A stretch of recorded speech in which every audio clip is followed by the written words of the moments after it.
This show is brought to you by our patrons at patreon.com/ElderScrollsLorecast. Robots Radio presents The Elder Scrolls Lorecast. Welcome to the Elder Scrolls Lorecast, a place where the Elder Scrolls community can come together to discuss the boundaries of our knowledge about the universe of the Elder Scrolls. All right. Hey there, adventurers. You might notice that things look a little different. It's just me right now. Lotus is on his way in, but for right now, you just have me, your host, Tom, or Robots. Lotus of Doom is dealing with something, but he will be joining us hopefully very soon. I think he might be sending me another note to let me know what's going on with that. But in order to buy him a little bit of time and still be here for our live audience who's ready to check out the show, I wanted to first do an introduction about something I'm doing currently. Oh, it looks like Lotus is joining us, and talk a little bit about the ESO stuff coming up. And then we'll be digging into Naryu Virian. Oh, there's Lotus. Hey, Lotus. Hello. How's it going? How you doing? Good. Sorry about the delay. I started something I should not have started so close to the show, but I accomplished it. So apologies. No worries. I thought maybe you were having issues with all the weather and all that. No, all and I didn't stuff. want you to think that it was like everything was falling apart over here. Because I was trying to do a practice run of Vet Maelstrom Arena, and I actually did it flawlessly and got my achievement for Flawless Conqueror. Holy crap. Congratulations. Yeah, it was supposed to be like a casual thing just until the show started. And then I was 3 arenas away and I hadn't died yet. And I was like, oh crap, I'm running out of time. So this is going too well. Yeah, I was like, this is going much, much too well. And yeah, I managed to just do it. So, and Noodle just gifted everybody subs. Oh, thanks, Noodle. Hi, Noodle. Holy crap. And the screen just exploded. Yeah. Congratulations, everybody. Noodle, you're too generous. That is amazing. Thank you so much. You were very nice, Noodle. Very, very, very kind. Well, that's a huge accomplishment. Congratulations. Yeah. So as a gauge, that's the 3rd time I've run Maelstrom Arena, which this place is known for being notoriously difficult. Yeah. The first time took me 31 hours and I died like 200 times. Holy moly. I just did it in an hour and 14 minutes without dying once. That's nuts. That's crazy. I can't suggest, I'm always down to shout out other people's clever ideas.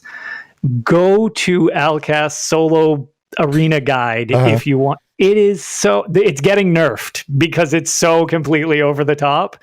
But oh my God, I am all amped up. So that's how you do it. Time for lore. All right. Well, I was actually just introducing the show and talking about some things I was going to preface before we get into our topic. We're talking about Naryu today, the last of our other companion people. But I wanted to talk beforehand, real quickly, about what's going on. You've been dealing with the weather, the crazy weather that's hitting the country.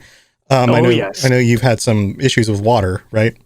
Yes, quite a few issues. We spent about 4 days without water where I am, which was not super pleasant. That's rough. Given the circumstances in and amongst everywhere in the world, I mean, an inconvenience like that is kind of, I'll take it at this point because a lot of people have it much, much worse. Oh, definitely. So that's what I wanted to bring up is that there are a number of people across the country, especially in Texas, they're having issues with power and water and even pipes bursting, all sorts of crazy, terrible things. Oh, yeah. And so first of all, our hearts go out to you. I'm sorry if you're dealing with that. Secondly, Ken from the Chad Fallout 76 podcast is putting together some relief based around the Fallout for Hope stuff that he had gathered, and we brought a bunch of streamers together, content creators back in December, and we all raised money for St. Jude's. And so we're doing something very similar with that, but now the money's going to go towards helping people in need during this winter storm. So any money, so those subs that just showed up, any money that's donated, any bits, any subscriptions, any of that stuff that happens during the live show today will be going directly to the relief for those people. So thank you very much, Noodle.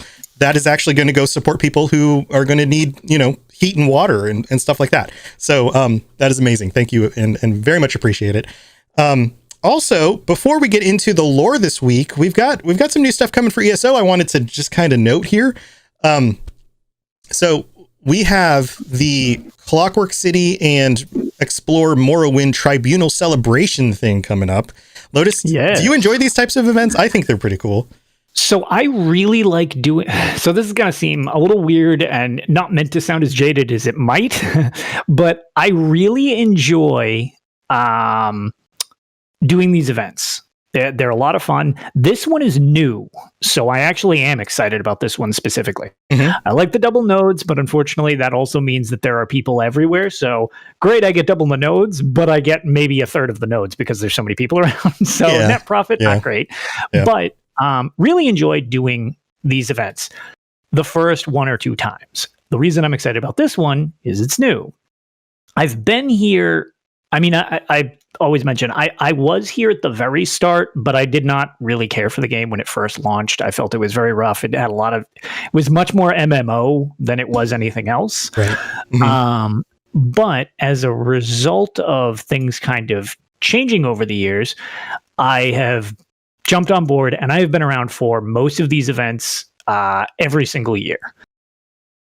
Yeah, I think that there not much changes. Sorry. I thought you were pausing like you were done. Keep going. I was trying to think. So not much changes from year to year. So they're really great. I'm glad they're there still for people who haven't experienced them, because just because you weren't there at the time, I'm not big into the FOMO thing where it's like, hey, you weren't here in 2016. Right. You shouldn't see this event. It's like, well, all right, that's ridiculous. But I really like when they throw in something new or mix it up with what they do, or with this last New Life. They added the 10th quest where you could have the Imperial one, and you could have that like you would do the Old Life Festival. Very cool addition to something that I had already experienced a whole bunch, but they added a reason for me to do it again. So having a full new event, pretty excited to see what it has to offer just in general. Yeah. I enjoy these events because they give you a good reason to go back to a specific place, you know? Like you might not be questing there currently, or you may have done the quests line a while ago when that expansion came out or whatever. And then you decide, oh, now we get a reason to go back and explore it, and you get to enjoy the sights and the creatures and, you know, the world bosses or whatever, the dungeons again, that kind of thing. So I just wanted to pull it up real quick because there's some cool stuff I wanted to point out here. So on the screen is the article that came out about the event, and you can see some of the armor that one of the motifs you can get here at the top. But it says here, 2 Wonderful Worlds, the Tribunal Celebration in-game event begins this Thursday, February 25th, so a week from today, at 10 a.m. Eastern, and runs until Tuesday, March 9th at the same time. During the event period, you can receive the following bonus rewards when adventuring within the Vardenfell and Clockwork City zones. So get this: double reward boxes for zone daily quests and trial weekly quests, increased rewards for harvest nodes, not including fishing holes or heavy sacks. World, Delve, and Trial bosses will drop additional loot when defeated.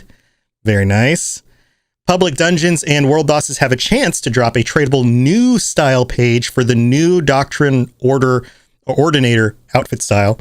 And the final boss in both the Asylum, Sanctorum, and Halls of Fabrication have a guaranteed chance to drop a tradable style page for the new Doctrine, Ordinator outfit style.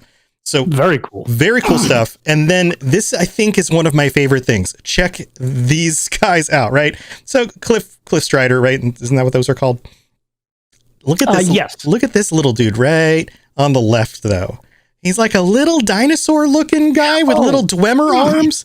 Yes, one of the fabricants from Clockwork City. Oh my God, these guys are awesome looking. They're like little mechanical dinosaurs. I don't remember the set off the top of my head, but there is actually a set in game where the 5-piece bonus spawns one of those and throws it at your enemy. Oh, it's so good.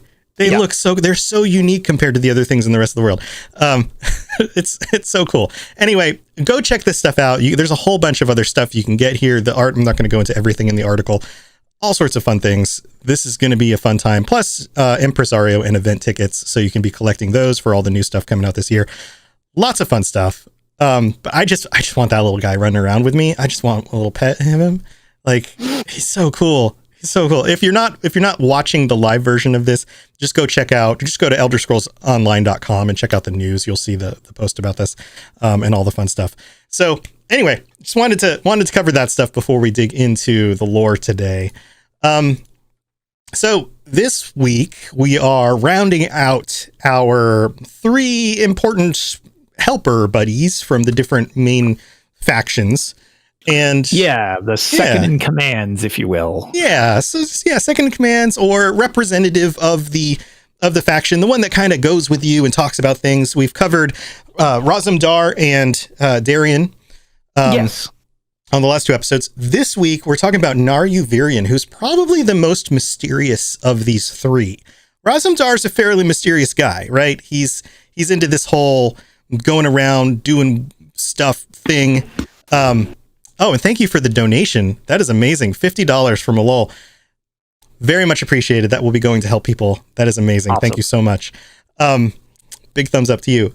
So Naryu is even more mysterious because Naryu is by trade a Morag Tong assassin.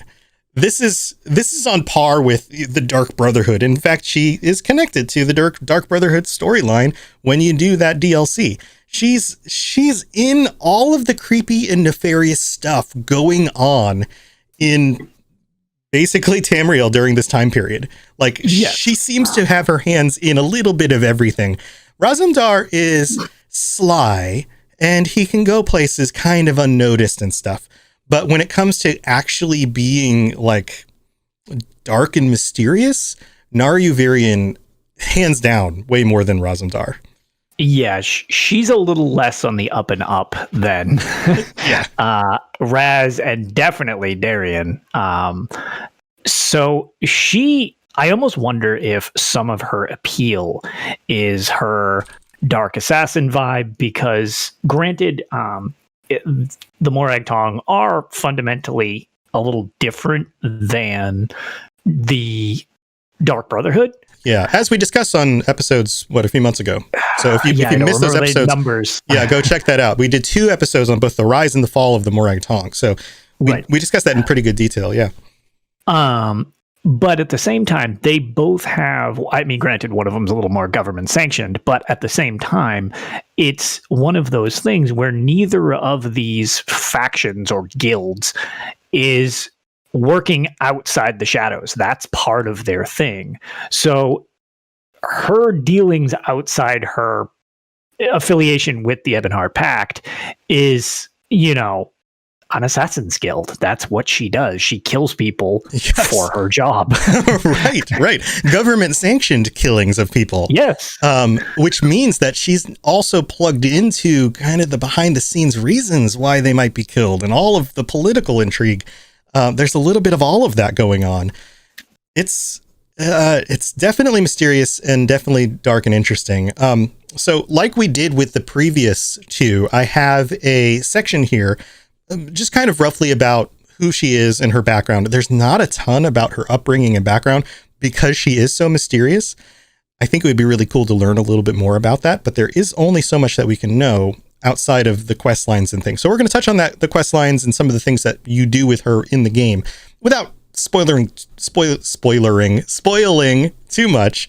But then after the break, we're going to go through and read the meet the character about her, like we did with Darian and Raz, and in order to get a better sense of who she is and what she seems like from an external source.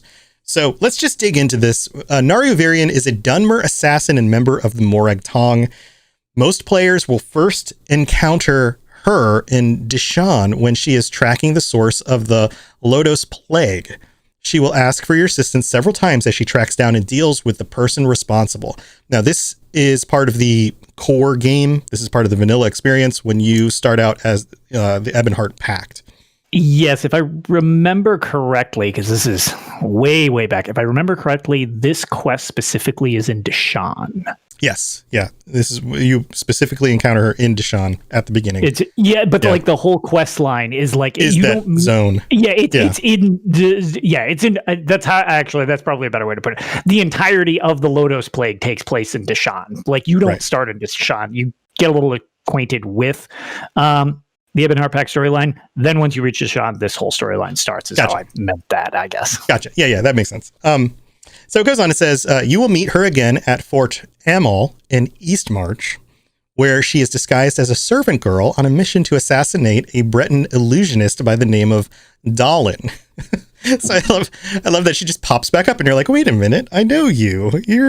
Wait a minute. And then later in Mournhold with Thrush during Massages Across Tamriel, which is, or message, I'm sorry, messages.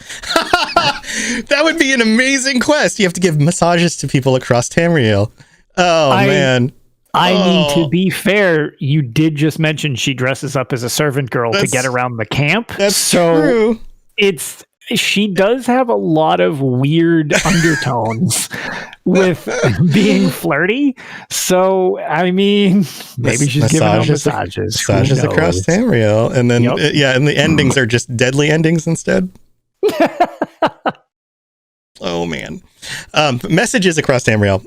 She also identifies a potential Pact agent in the Silent Mire Seeks the Night questline. So she's one of those characters that just keeps popping up. And what I think is interesting about this is that you kind of, I mean, you get to a certain place where you play through one faction stuff and you go to the other faction stuff and you can start seeing similarities. Like they're mirrored, right? Okay, this is the person in charge. This is the helper person that kind of keeps showing up doing stuff, right? And Raz kind of has that thing where he shows up at first, but then basically he's like, here, follow me. We're going to go do stuff. And you're like, okay, this is this guy's job. Darian, kind of same kind of thing, right? Okay, Darian's showing me ropes, taking me around and stuff. With her, there's more of this like, oh, you're this mysterious person who's helping me here. And then she's gone. And then she shows up somewhere else again. And you're like, oh, okay, you're back. You're doing this thing. And I think this is why I didn't catch on to that being the pattern, this idea that there's a specific, like you're saying, second in charge or helper person in each section, is because this is the one I did first. Right. Does that make sense? So like, no, it does. So I was like, oh, well, she just kind of shows up on different missions every so often, but it's not like she's like training you or taking you forward in a specific intent the way that some of the other ones work.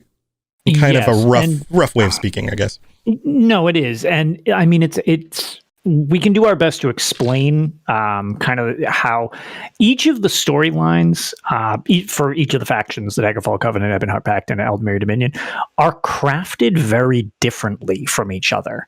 And the Ebonhart Pact, although my favorite faction, is possibly the most disjointed structurally of them. You encounter Naryu. She's not necessarily like Raz is second in command to Queen Ayren. That's her basic secret service. Darian isn't directly like King Emmeric's second in command, but he is kind of like your tour guide. She is also in a similar vein to a more of a tour guide thing, except the difference here is you don't actually encounter your King Yoren until substantially into the storyline. So the interaction is pretty much non-existent. She's pretty much your guide for a decent amount of the Ebonhart Pact until the fourth zone, Windhelm. When you go to Eastmarch, that's, the fourth section of the Ebonhart Pact storyline. That's the first time you actually meet Yoren. Until that time, you are entirely directed by Naryu when she pops up, and otherwise you just kind of quest around fighting these other forces for this group, and they don't just walk you right up to the leader, so to speak, kind of like they do with the Aldmeri Dominion, and quickly into the Daggerfall storyline. It's still not as quick as Ayren. You basically are off the boat and here's the queen, but yeah, right. Yeah, it's almost like the other ones. You start at kind of the 10,000 foot view with like, this is what the Aldmeri Dominion is doing, and these things are important. Mm-hmm. Now go help us. It's like, now focus on the trees, right? Yes. In this, it's more of like, these are the trees. Oh, and these characters pop up. And then here's some more trees and these characters pop up. Okay. And then you get a sense of the forest over time, right? Yeah. Well, so the story definitely crafts itself slower. Yeah. It starts more zoomed in and kind of pans out, whereas some of the other stories kind of panned out with like, okay, these are the rulers. This is what's going on in this area. Okay. Now let's go focus on this specific thing. Exactly. So yeah, has kind of a different pace or a different, I don't know, the way it focuses in is different, I guess you could say. I mean, to be fair, a different pace is actually kind of it's kind of a really good way to put it once you play through them, because the pacing of the three factions is substantially different from each other. Like, your big bad threat is a little more apparent faction-wise with, I feel, both other alliances as opposed to Ebonhart Pact, where there's more skirmishes against the other two factions, and you encounter people in these battles less of okay, we need a frontal assault, and these are the people preventing this, and blah, blah, blah, blah, blah. So it's interesting almost that you deal, since she's actually the only one with a guild, now that I think of it, of her own. Yeah.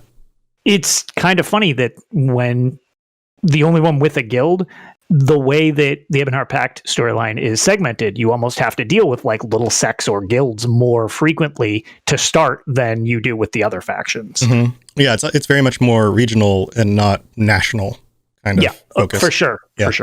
Yeah, so that stuff's cool. Now, she does show up in other DLCs as well in ways that make a lot of sense. So, for example, she shows up in the Gold Coast, which is the focus of the Dark Brotherhood DLC, on the trail of, and I love the name of this, the Sweet Roll Killer, fun quest line to play through. As part of the content in the Dark Brotherhood DLC, unlike many members of the Morag Tong, she does not subscribe to the traditional blood feud between the rival assassins guilds, and the collaboration is consequently fairly cordial. She does kind of work differently than a lot of the other Morag Tong members. She personally has, she's extremely capable, as you're going to find out in the second half of this episode where we talk about her meet the character stuff, but she is kind of a little bit different as well. Then new characters who are created in Morrowind will encounter her first when they do their starter quest, Broken Bonds.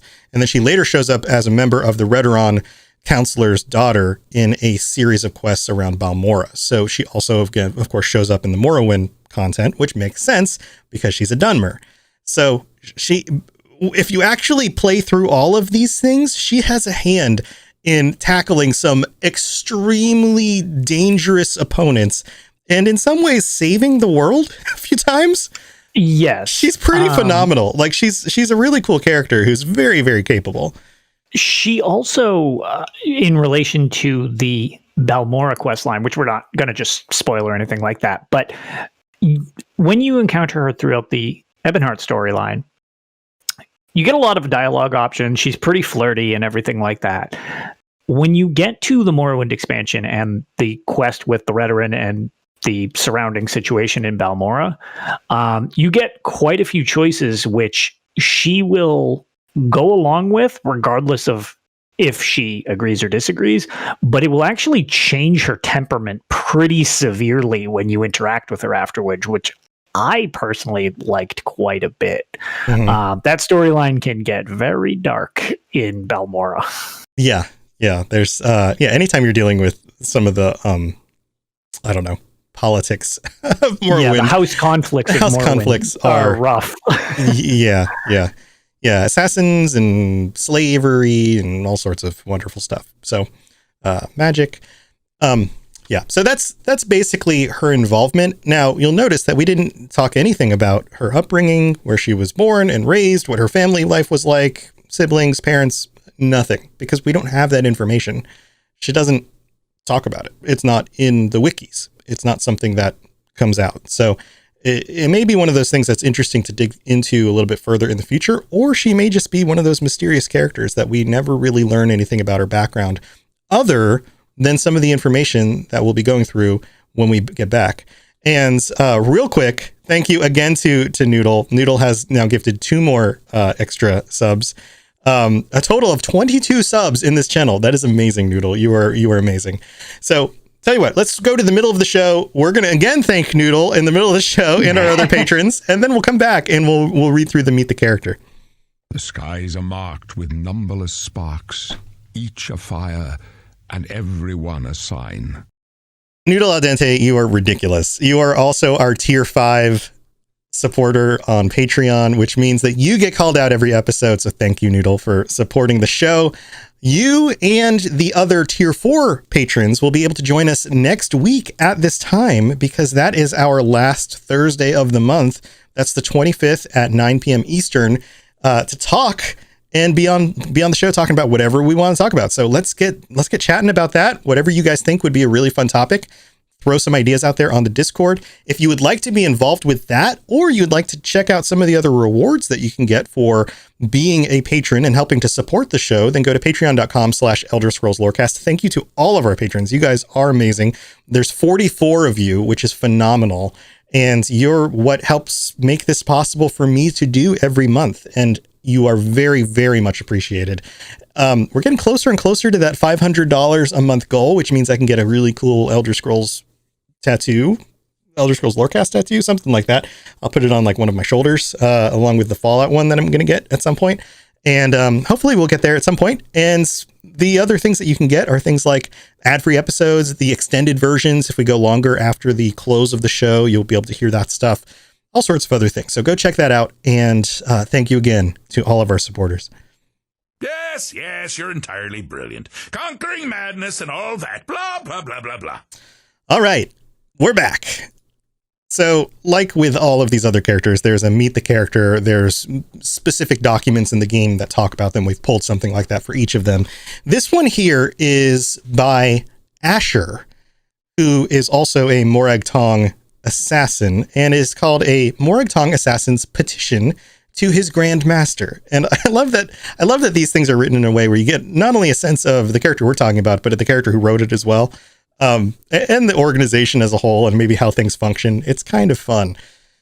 So this starts out, and like always, Lotus, feel free to jump in if anything stands out to you. It says, Grandmaster, I wanted to talk to you face to face, but your auditor refused to grant me entry to your office, which is hilarious. Like, you'll start to understand maybe why that's the case coming up as we get to the end of the document. She actually ordered me to put my request in writing. When did the business of murder become so regulated? That's what I want to know. Like this murder, this should be easy. This is too hard. Like, why do we have to fill out forms? I digress. The reason for this letter, I'd like to work with Naryu Virian now that she's returned to Vardenfell.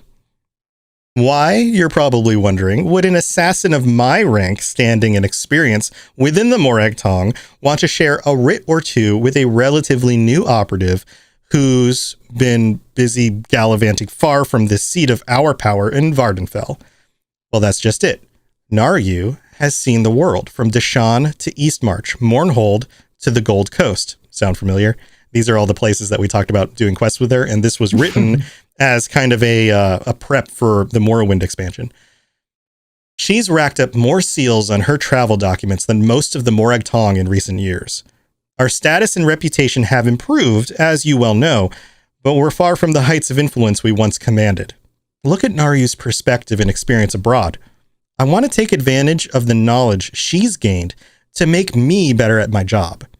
Just don't tell her I said that. She thinks that offering compliments is a sign of weakness. And I learned long ago never to show that woman any indication of vulnerability. So you were talking about her like changing moods based on your decisions and being a little bit, I mean, she seems very, very stern, very opinionated when she needs to be, you know, and generally flirty and fun when it's advantageous to her. That's kind of the mood I get.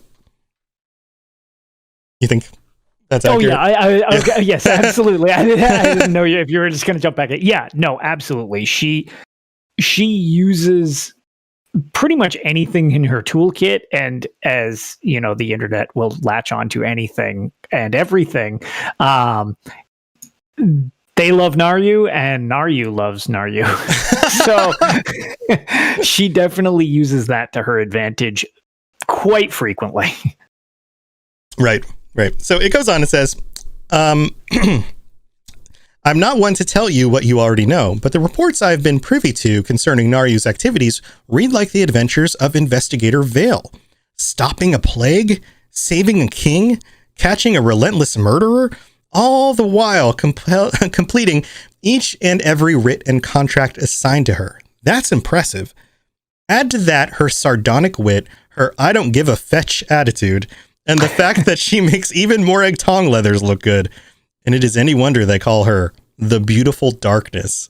That is such a good name for like an attractive Dunmer, you know, because they've got like the ashen kind of gray, dark gray skin, you know, like the Beautiful Darkness. Like I totally get that. And I also totally get why like the fan base might be kind of smitten by this. Infatuated a little bit, yeah. with her. Yeah, like, she's pretty hot and dangerous. Okay, yeah, I'm good with that. So it goes on and says, did you know I helped train Naryu back in the day? Oh, we actually have some background here, if this is actually true. It was a toss-up as to whether or not Varen Daval, who we don't know a whole lot about, I don't think, and I were going to get to mentor her through the final stages of her apprenticeship.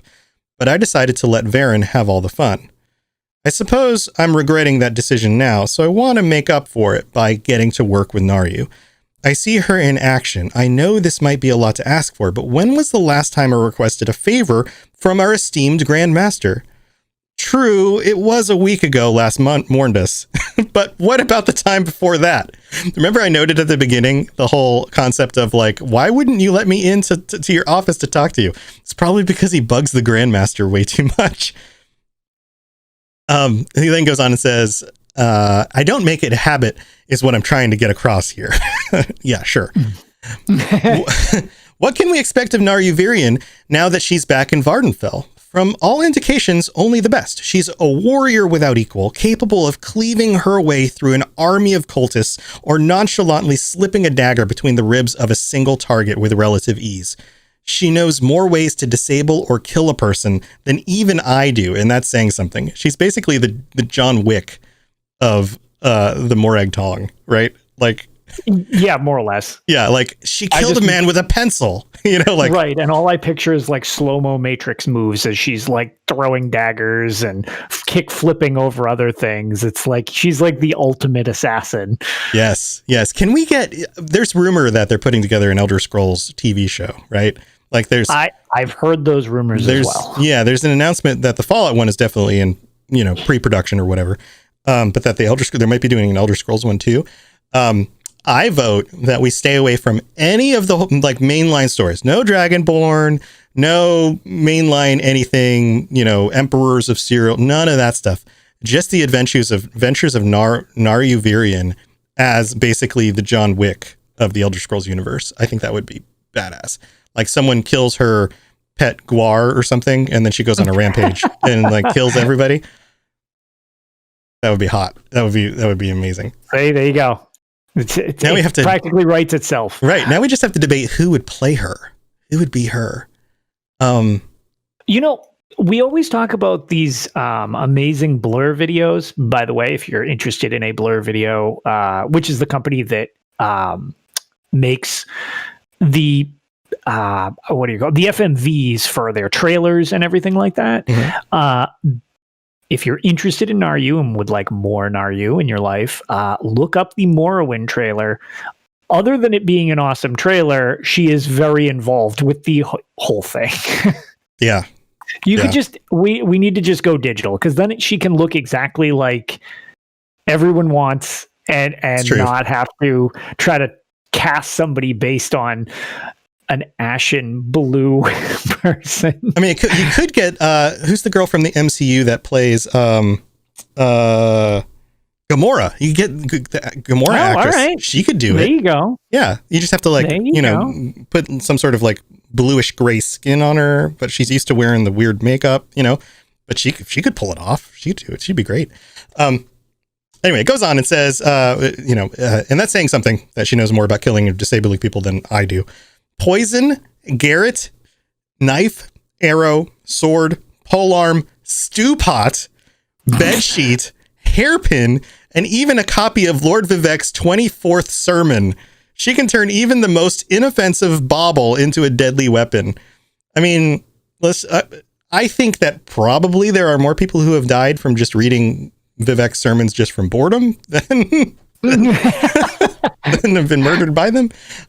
But That's just a joke. And I'm going to have all the Vivek fans. Oh jump at yeah, me. any of the tribunal people, they'll be all over you now. Yeah, any of the, like the big like Morrowind fans who are like all about that stuff are going to be like, oh my god, it's not boring. It's, okay. I get it. Okay. It touches my soul. It's fine. I can't wait to see how she handles a writ that targets House Redoran or House Hlalu. I expect it to be an eye-opening experience, to say the least. Now, I heard that she's decided to take on an apprentice of her own now that she's back in the bosom of the Morag Tong. Don't let that influence your decision regarding my request. I won't interfere with her teaching duties. If I can't kill it, eat it, or bed it, what do I care? Let her play at being a teacher. But when a particularly intriguing writ comes along, one that requires more than a single assassin to complete, I want to work with Naryu to get the job done. Grant me this minor boon, and I promise not to ask for another privilege for at least a month. No, make that 2. I just want to bask in the action and adventure that seems to spin around Naryu the way Bardao hangs, is that the way you pronounce it, over Vivek City, the rock? Yeah, it's Bardao. Bardao. Yeah. Again, it's tough to have exact pronunciation of names that were made up. Like, but I've always heard it Bardao. Like, seems fine. Yeah. Wow, Sea Chaser just signed up for Patreon tier 4. Wow, congratulations. Thanks for signing up. That's awesome. Yeah, that might be the dragon. I don't remember what the different titles are, but it's on there if you look at it. So yeah, Bardao hanging up above the city. And if we can stay close to Balmora, so much the better. The Randy Netch Inn serves a scuttle-encrusted fungal eel every freightass that's just to die for. That scuttle-encrusted fungal eel. With utmost respect, Asher of the Quiet Blade. So these things are always entertaining to read. I think that they're written really well and smart. And you notice again that we're getting almost as much about Naryu as we are about this individual himself, Asher of the Quiet Blade, which is cool stuff. And Noodle signed up a Sea Chaser for a subscription. Thank you everybody for the support this time. This has been amazing. We're going to be able to give a lot to charity. Any thoughts on this, Lotus? I mean, not specifically any more that we had than what we've already said, from me personally, but like, yeah, I don't know. I guess I don't really have a lot to add to this specifically that we haven't already kind of mentioned, I guess. Yeah. I mean, it's pretty straightforward. She's a badass assassin who is known for it. She's accomplished a lot of things. She's not to be trifled with. She's the John Wick of the Morag Tong. Honestly, that's like a really funny, but really accurate way of describing her, especially because when she fights on quests and the NPCs, fight each other and stuff like that, but she's an acrobat of death. So it's she's an impressive, assassin, and it's really apparent that she takes great pride in her work, I guess would be a good way to put it, because she does not leave a lot of loose ends. Yeah. I think it would be cool to learn more about her, but I also think it would be cool to have, just kind of this air of mystery. I think that's cool in its own way. Yeah, I don't know. Knowing things is great. Like having more information, being able to discuss it, it's tons of fun. Mm-hmm. But then having that element of mystery and not everything just spelt out to the utmost extreme, the not knowing adds that element of you filling in the blanks yourself and provides a different type of discussion. So a good mix of just enough information without flooding you with it, I tend to enjoy more.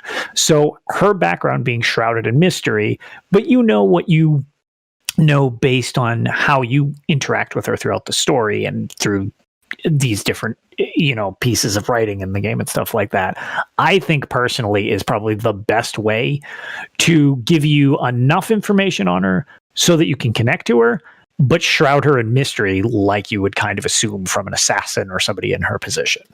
Right. I think she's the kind of character who you don't need to know more about her to be compelled and drawn to her. It's the mystery Agreed. itself. Like somebody like Darien starts off as like, oh, he's kind of this playboy, jockish guard soldier guy. And, he's charming, but then the more you learn about him, you go, oh, okay, he's actually really interesting. And there's a lot going on here. And that's what draws you in. With somebody like Naryu, simply, just saying somebody's a like Dunmer assassin of the Morag Tong is compelling by itself. And then finding out that she's extremely capable and she keeps showing up, and like there's something just naturally compelling about that without having to tell you more about her. Right. Agreed. So yeah, it does kind of work a little bit differently, I think. Yeah. So I don't know. We talked about this on a previous episode. I think it would be really cool to have an expansion to the Dark Brotherhood stuff and to have her show up, or to have some more friction, or at least, I don't know, involvement between the Morag Tong and the Dark Brotherhood in ESO. That is something, I mean, without just getting all speculative, that's something I would really love, is more of their conflict, because they don't get along. Yeah. Oh, yeah. And she's kind of in the middle of it in a way. Like she's kind of this connection point between the two and doesn't really have a problem with either group. But if all of a sudden they were at open war with each other, then she would have to choose sides, and that would become interesting. And maybe you would too. And that would be interesting. Agreed. Yeah. I don't know. I love that idea, because it's an idea that hasn't really been explored just yet.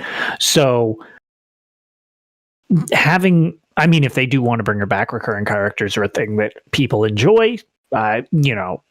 Having another reason to have her back around is very cool, if that's the type of thing you like. And the other benefit is, at this time period of Elder Scrolls Online and the Interregnum, you have a much larger influence of both of these, whereas later on in the timeline, the Dark Brotherhood gets pretty much wiped out several times over. Yeah. Or the Morag Tong is just straight up outlawed. Like they're less, they're still in hiding in this period, but it's much more extreme later on down the line. It's like having them both be a little more readily acceptable at this exact time period, like they are, the Dark Brotherhood being a little more open than the Morag Tong still, is just like, it's very cool that those could both coexist and have rather elaborate storylines that maybe intertwine and cause a conflict we haven't seen yet in the series.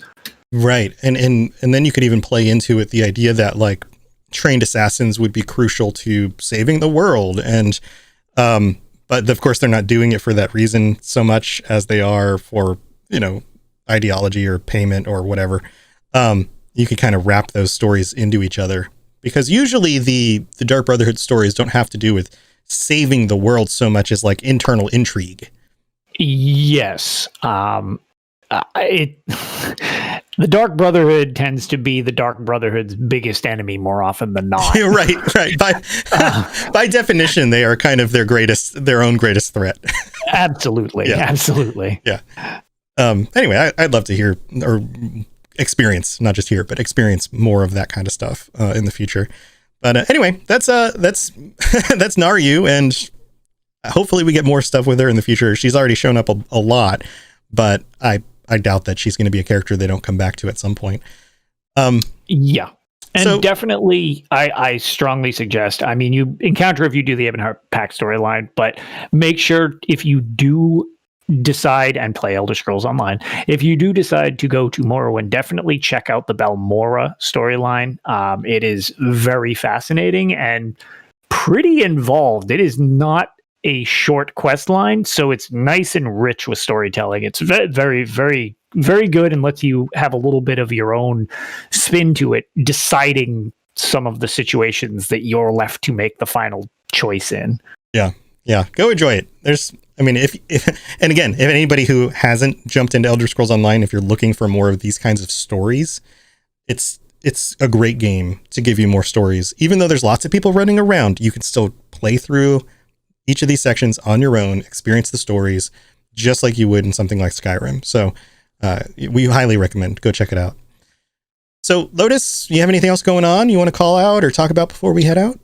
No, not really. I was going to say, hopefully, weather permitting, I don't have any further issues, but yeah, just kind of a generalized stay safe, everybody, wherever you happen to be. Some of the weather is a little out of the ordinary, so take care of yourselves and be safe. Ideally, I will be able to record on Saturday with the other show I'm part of, Tales of Tamriel, and yeah, that's pretty much it. If you ever need to get a hold of me, I'm Lotus of Doom pretty much anywhere I have an account. If you find Lotus of Doom, it's most likely me. There you go. Let's see. What do I have going on? We've got the money that we're raising for helping everybody right now. And thank you again to everybody who contributed or signed up or whatever you did during the stream. Very, very much appreciated. Sea Chaser, also thank you for subscribing on the Patreon. So generous. Make sure that you connect your Patreon and your Discord accounts so that you can get your role access to the special channels. And then we can discuss what we're going to talk. And then you can join us next week on the show. So that's super exciting. I think that's mostly it. Other than Thursdays are now going to be a day of podcasts. We have the Fallout Lorecast moving to 2 p.m., which we started this week. Next week's going back to Monday because that's our patron episode.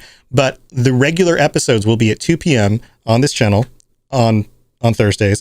Then we have this show at 9 p.m. And then immediately following this show at 10:30, we have the Dungeons and Dragons Lorecast. So if you're already hanging out, you're welcome to... I might take a quick break and go get a drink and stuff and then come back, but you're welcome to come back and join us for the Dungeons and Dragons Lorecast. And if you're into role-playing games and those kinds of things, it'd be a great thing for you to check out. I would appreciate you guys checking out the show too, because I think we do an awesome job with it. So that's what I've got going on. Thursdays are a big podcasting day for me now. And Noodle, thank you for the next sub that you gifted. The most generous pasta dish on Twitch. You were the most generous of all pasta dishes. Thank you very, very much. All right. Well, I guess that's it for this week. Stay safe out there, everybody. If you are dealing with weather and things, then, good luck to you. And we have a big community on Discord, so you might have ways of reaching out to other people if you don't know anybody nearby who might be able to offer help.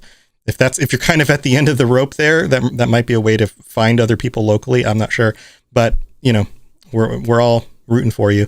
And until next time, stay safe out there. And if you come across a dark and beautiful deadly assassin and she's got your name on a writ, then I don't know what you did, but man, good luck. Yeah, you messed up. You messed up. All right, guys. See you next time. Bye, everybody. Thanks for listening to the Elder Scrolls Lorecast. If you have something you'd like to contribute to the show, please reach out to us at elderscrollslorecast@gmail.com or on Twitter @ESO_Lorecast. I really appreciate you listening, and I'd love to hear from you soon. You've been listening to a Robots Radio podcast. Smart shows for interesting people. Check out all the shows at robotsradio.net.